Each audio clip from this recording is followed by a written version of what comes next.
arbre il s'appelle le chêne vert. Moi, mon arbre il s'appelle le papa. Dans la feuille, en fait, il y a de l'eau, d'accord? Et quand il y a une plante qui a des aiguilles, eh ben, elle va sécher beaucoup moins vite, d'accord? Elle va perdre beaucoup moins d'eau, d'accord? Par exemple, si vous mettez un exemple tout simple, si vous mettez cette feuille au soleil, elle va mettre très très longtemps à sécher en fait. Vous connaissez déshydrater? Oui. Voilà. Et bien ces feuilles, elles ne vont pas se déshydrater, elles ne vont pas perdre d'eau. D'accord? Parce qu'elles ont des piquants, elles vont résister très longtemps à la sécheresse. Ok? Alors que ces feuilles-là, eh ben, elles vont sécher très rapidement. J'explique un petit peu aux enfants les caractéristiques de la forêt méditerranéenne, donc qui est une forêt très sèche. Et donc on essaye de déterminer certaines plantes, certains arbres, et en leur disant un petit peu des anecdotes pour qu'ils puissent les reconnaître. Il est là, Lulu. Est-ce que je peux partir travailler avec lui? Ah. Non? Qu'est-ce qui manque?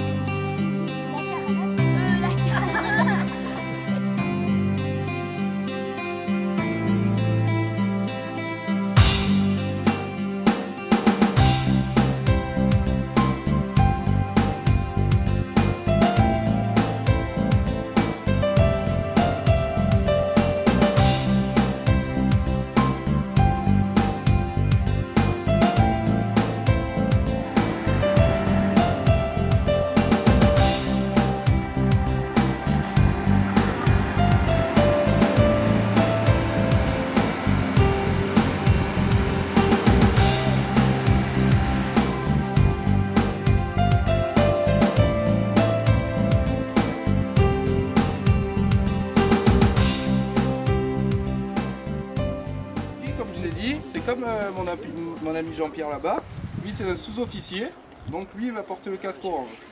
C'est pour différencier donc, les différents échelons, les différents grades au niveau donc, du métier de sapeur-pompier. Donc de sapeur jusqu'à caporal-chef, comme il a dû vous le dire, ça va être orange. Passer sergent jusqu'au grade adjudant-chef, ça sera jaune, et ensuite ça sera gris. Hein, donc ça permet, lorsqu'on intervient sur des feux de forêt ou autre intervention où il y a beaucoup de monde, de suite de voir les responsables de secteur. Hop. Vous voyez, les lunettes sont descendues. Là je suis protégé au niveau des yeux, d'accord? Donc là je peux travailler en toute sécurité. Ok. Et après nous avons la deuxième visière, d'accord? Si je la baisse, vous allez plus me voir, mais moi je vous vois très bien. D'accord? Regardez.